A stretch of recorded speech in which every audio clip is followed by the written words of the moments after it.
Suspense.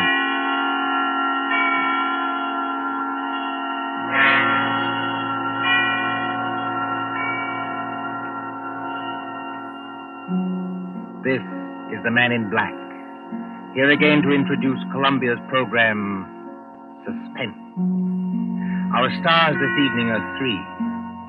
The order of their appearance, they are Walter Hampden, one of the theater's proudest names for two generations, and Susan Hayward and Lee Bowman, two of Hollywood's brightest younger stars. The story called The Dead Sleep Lightly by John Dixon Carr is tonight's tale of suspense.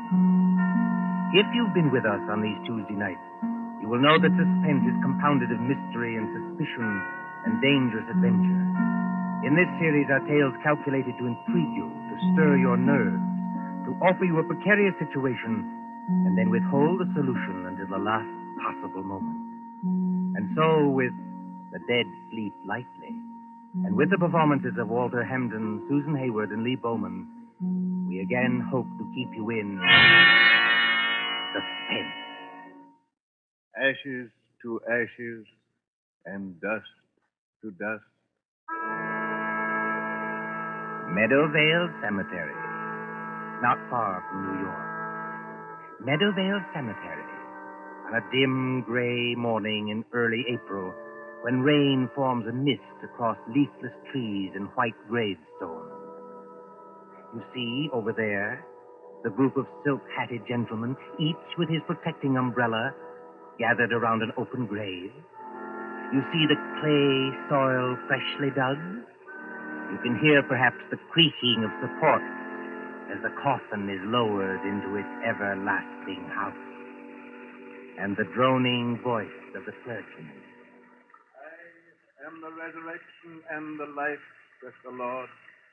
He that believeth on me, though he were dead, yet shall he live. Live? Quiet, Mr. Templeton, please. What's wrong with old Templeton? Please, sir, remember where you are. She's not alive, I tell you. She's not alive.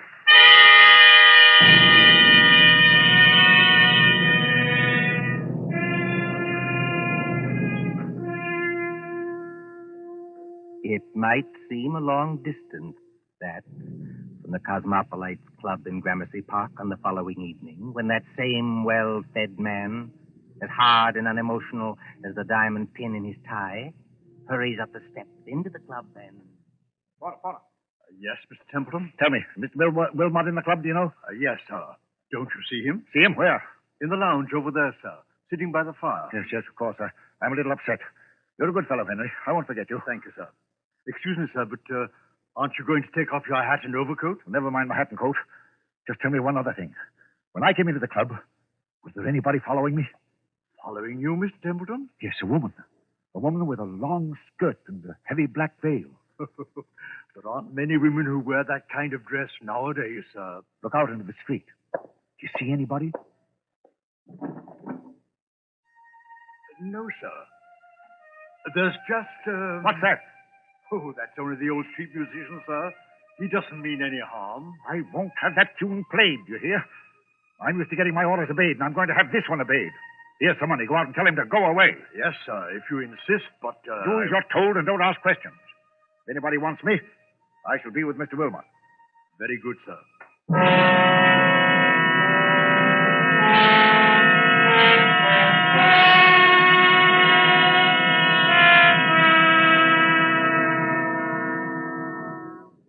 Good evening, Wilmot. Mind if I sit down for a minute?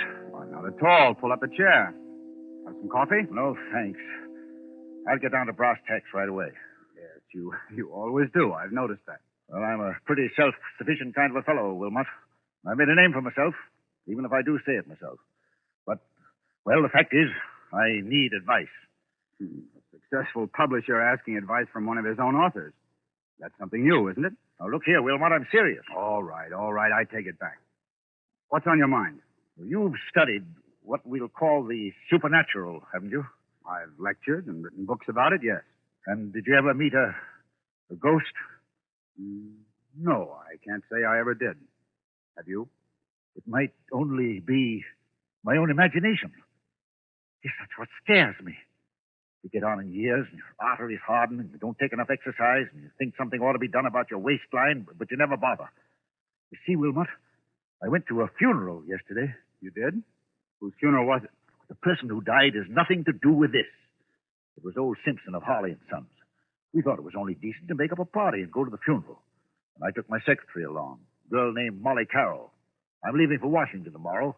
Besides, I'm moving house. So there was a lot of work to do. What I couldn't stand was that infernal cemetery in the rain. We must have gone in by the wrong gate, because we were in a neglected, desolate part of the cemetery where the rank grass grew over the graves.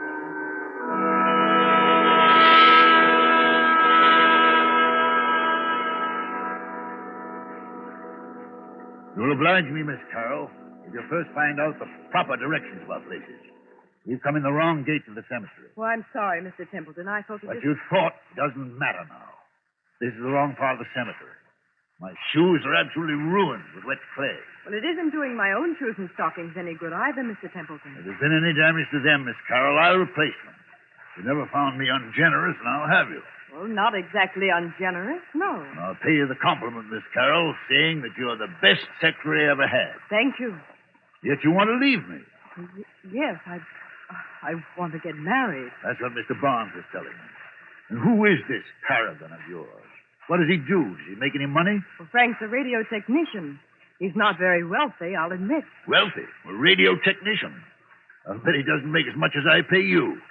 Yet you want to get married. Well, is there anything very strange about that? Yes, if it interferes with your career, if it... Good Lord. Look at that. Look at what, Mr. Templeton? Over there, where I'm pointing. You mean that? It's only an old gravestone covered with weeds and brambles. I haven't seen that grave in years. It looks rather neglected. It is neglected, isn't it? Will you go closer, please, and read the inscription? Mr. Templeton, Do as I tell you, please. it says... Let's see if I can get some of these weeds aside. It says... Sacred to the memory of Mary Ellen Cleaver, born September 5th, 1892, departed this life March 25th, 1919. Thou shouldst still be adored as this moment thou art. Let thy loveliness fade as it will. If you lower that umbrella, Mr. Templeton, you'll get soaking wet. Sentimental trash. But she always liked it. She always liked it.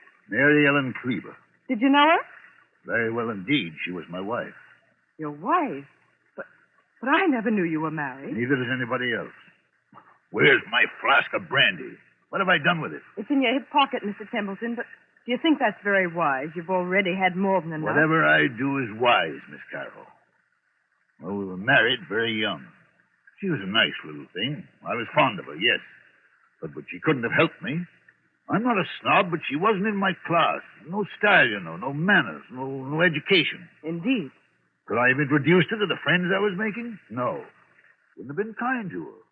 She didn't even want to go to the places where I was invited. She'd sit at home and say, what was it like? Did you have a nice time? What was Mrs. So-and-so wearing? And she loved me. I'll put that to her credit. But... You left her? I thought it was the kindest thing to do, yes. She went away. Then I heard she'd had... Had what? Nothing. Doesn't matter. Well, there was a war on. I attended the peace conference in Europe. Never even knew she was dead until I heard some friends had buried her. I always promised to call her up. She said she'd come back to me if I did. You couldn't call her up now, Mr. Templeton, even if you wanted to. No, I suppose not. But I was fond of her. I wish there was something I could do. Well, you could have her grave cared for. Have some flowers put on it. That's it. That's an idea. She'd have liked that. Can you take care of that for me? I'll look after it tomorrow morning, Mr. Templeton.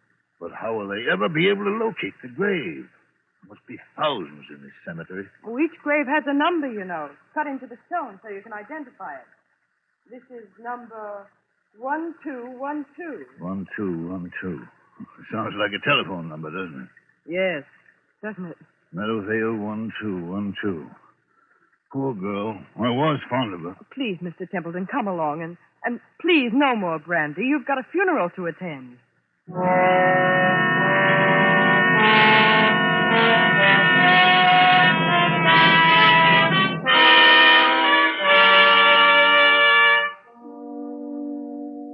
then, Wilmot, the night came. And the horror. What horror? Oh, take it easy, man. There's nothing to worry about. You were sitting here in the Cosmopolites Club. Yes, but I wasn't sitting in the club last night. I was on my way home. And why should that scare you? I don't know, but it did. I'd been jumpy all day. That infernal number kept running through my head. Meadowvale, 1212. Have you ever seen my house? Yes, it's that big sham Gothic place on Riverside Drive, isn't it? Yes, big and dark and drafty like a mausoleum. I told you it was moving house to an apartment downtown. But there were some papers there I had to get out of the safe in the library to take with me to Washington tomorrow. I knew the servants would be gone, of course. But I hoped Mrs. Bloom, that's my housekeeper, would still be there. Then, when I went up the park, about 6:30... Meadowvale, 1212. Meadowvale, 1212. Meadowvale, 1212. Meadowvale, 1212.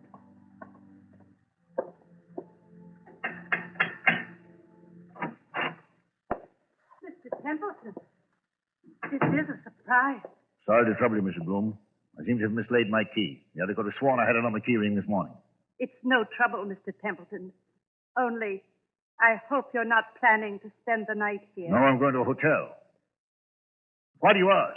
Because they've disconnected everything except the electricity and taken away most of the furniture. I haven't touched anything in the library. No, sir. I told them you said to leave that.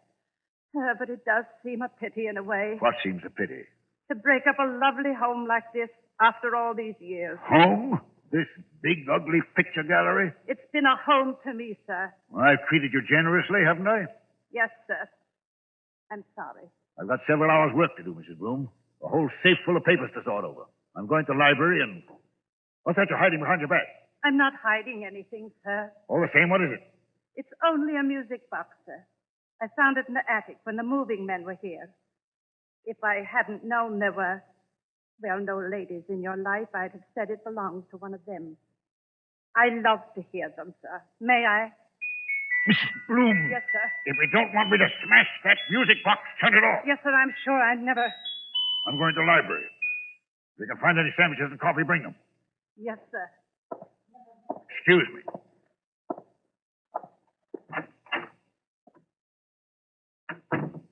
Same old library. Same old claw-footed desk. There's the Venetian mirror she bought for you. Look at yourself in the mirror, Templeton. Admit you can't face it. Admit you can't work here tonight. Admit you've got to have lights and music and... That's it. Go out for dinner. Telephone Wilmot.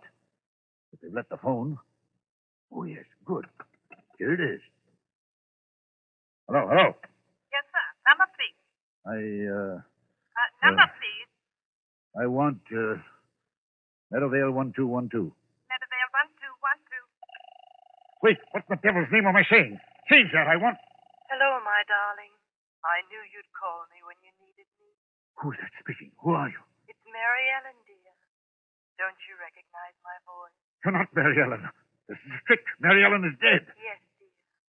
But the dead sleep lightly, and they can be lonely, too. And now that you do need me... I don't need you. I don't need anybody. I'm coming back to join you, dear.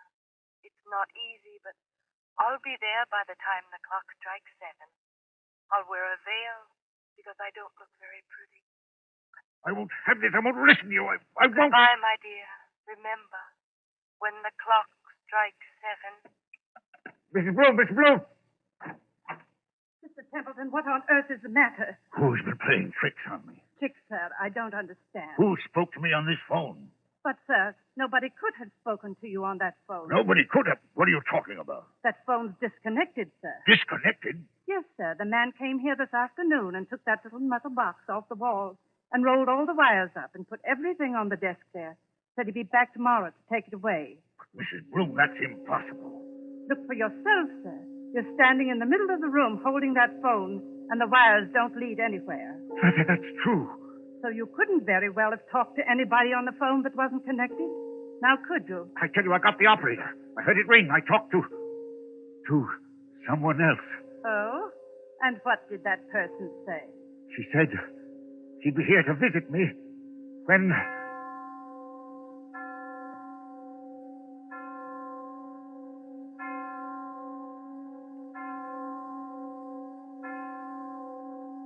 Mr. Templeton, what's the matter?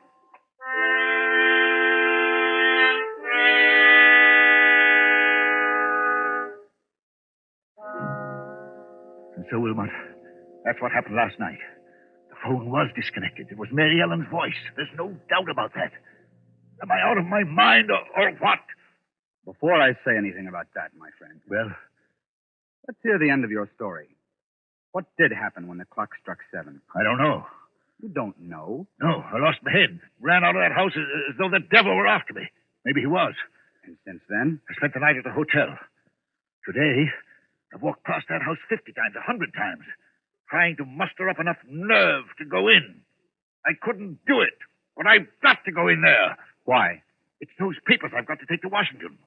Send somebody else to get them. I can't do that, Wilmot. It's confidential information for the government. I've thought of everything. I've even bought a revolver, see? For the love of heaven, man, put that gun away. Do you want the other club members to think you have gone insane? Then I thought of you. You know all the tricks of fake spiritualists. You've written about it and lectured about it. Which reminds me, by the way, that I'm lecturing before the Acropolis Club in about 20 minutes. You've got to break that engagement, Wilmot. Why? Because you're going with me to my house tonight, now. Oh, that's impossible, old man. Now sit quietly and listen to me. I'll go with you willingly, tomorrow morning. That's too late. I'm taking an early plane to Washington. Well, then wait until I can get away from the lecture.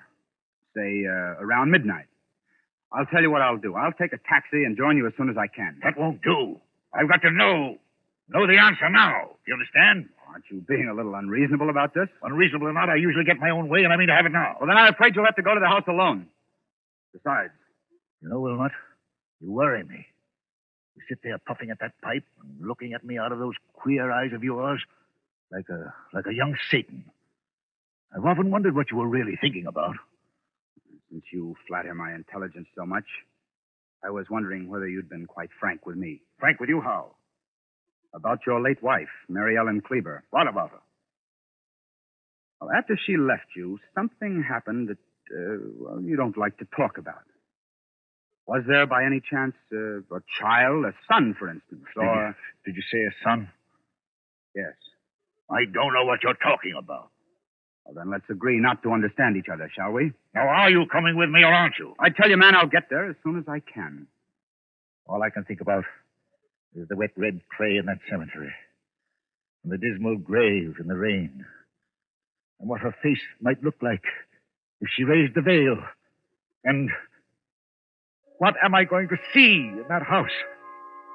What am I going to see in that house?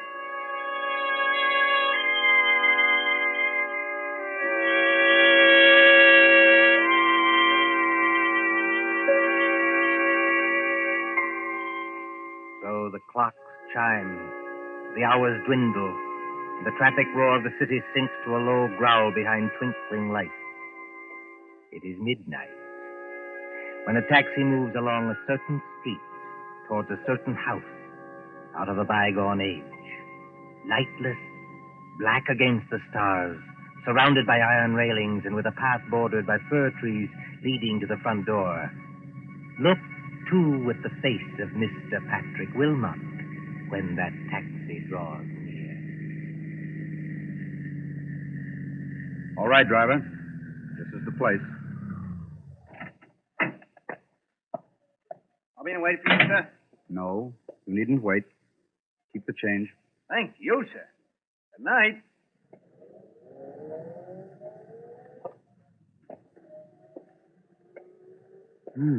So the front gate is open. And he did go in. And... I beg your pardon. I didn't mean to bump into you. Mr. Wilmot. You know who I am. Oh, yes. I've seen you several times at our office. I'm Molly Carroll, Mr. Templeton's secretary. What are you doing here? Well, it's Mr. Templeton. What about him? Well, that's what I want to know. I was out with Frank, that's my fiancé, and when I got home, the girl I room with said that Mr. Templeton had been phoning and phoning all evening.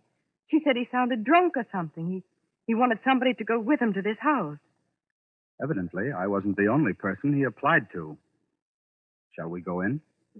Yes, but the whole house is dark. Suppose he isn't there. He's there, all right.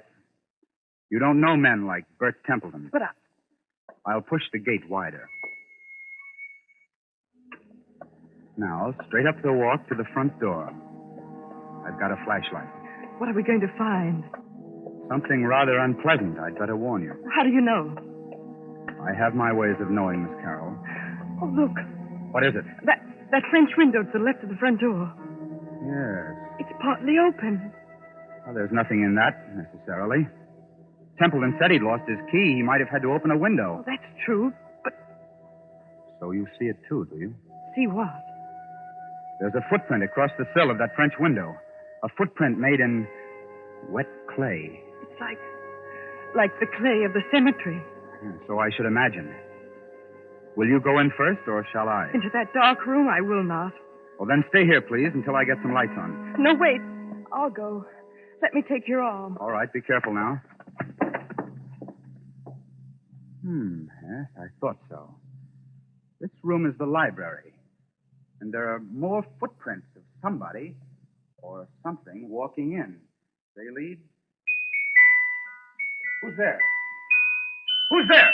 It's only me, sir. Mrs. Bloom, the housekeeper. Then what's the idea of standing in a dark room in the middle of the night with what sounds like... It's only a music box, sir.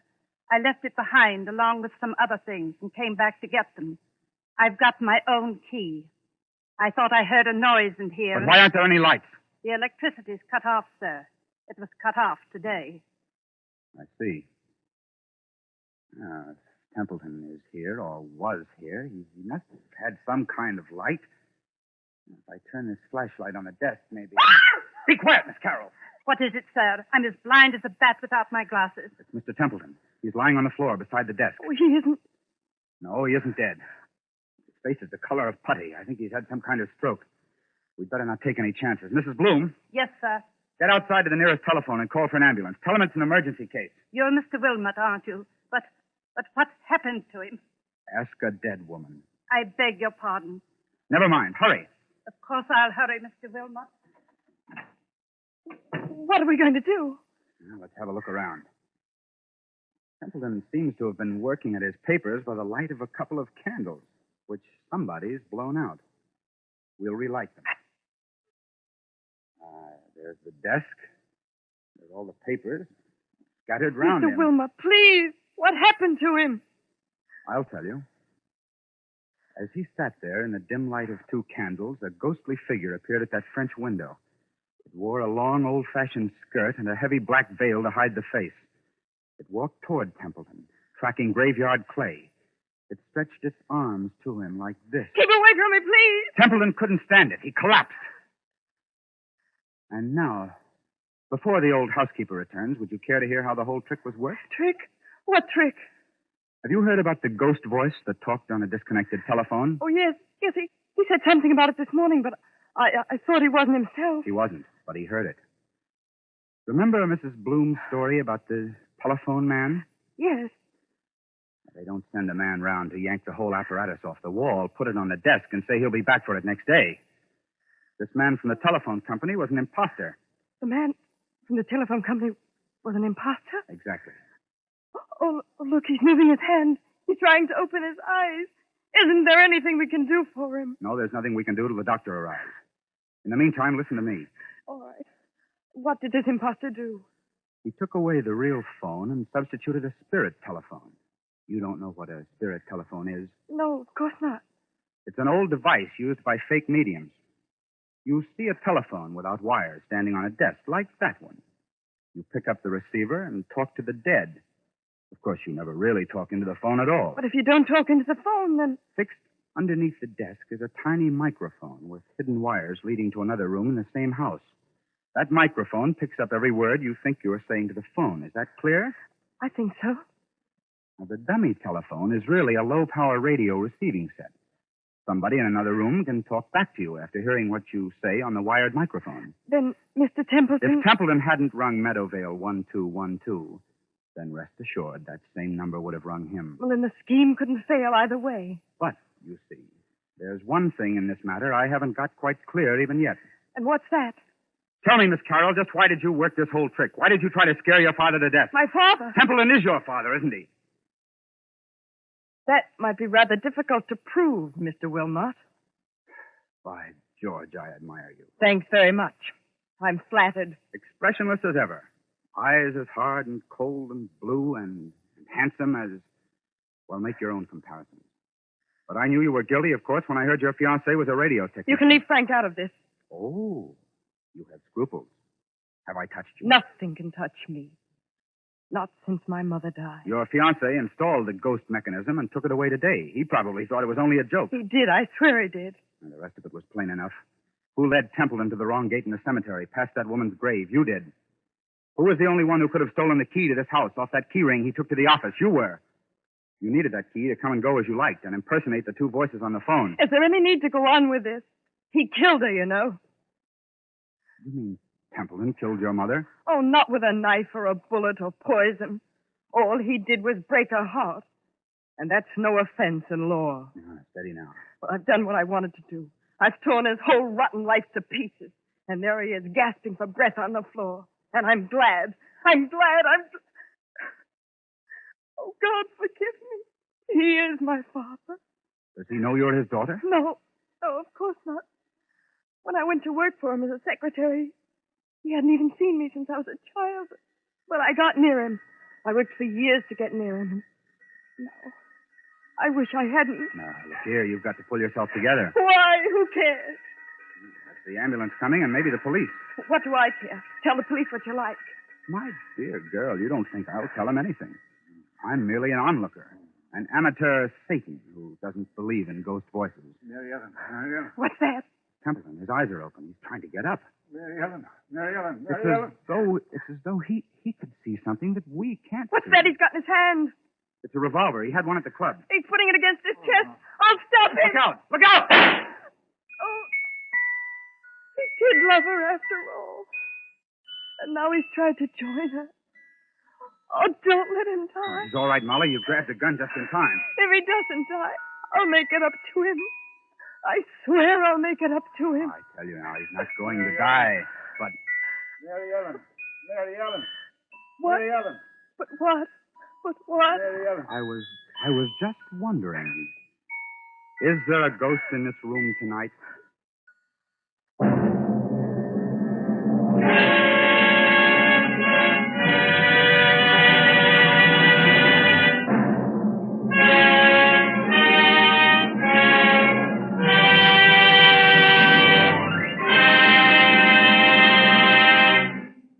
And so closes The Dead Sleep Lightly, starring Walter Hampden, Susan Hayward, and Lee Bowman.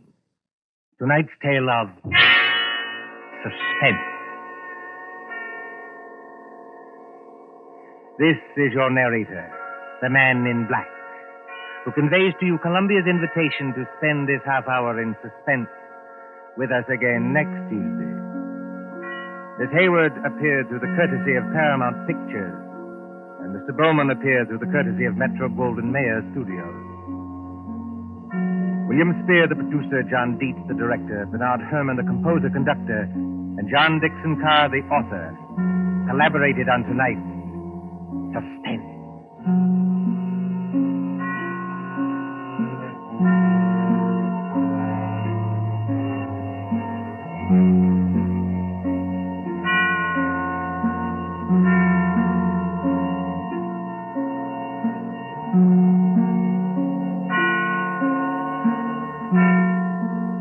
This is the Columbia Broadcasting System.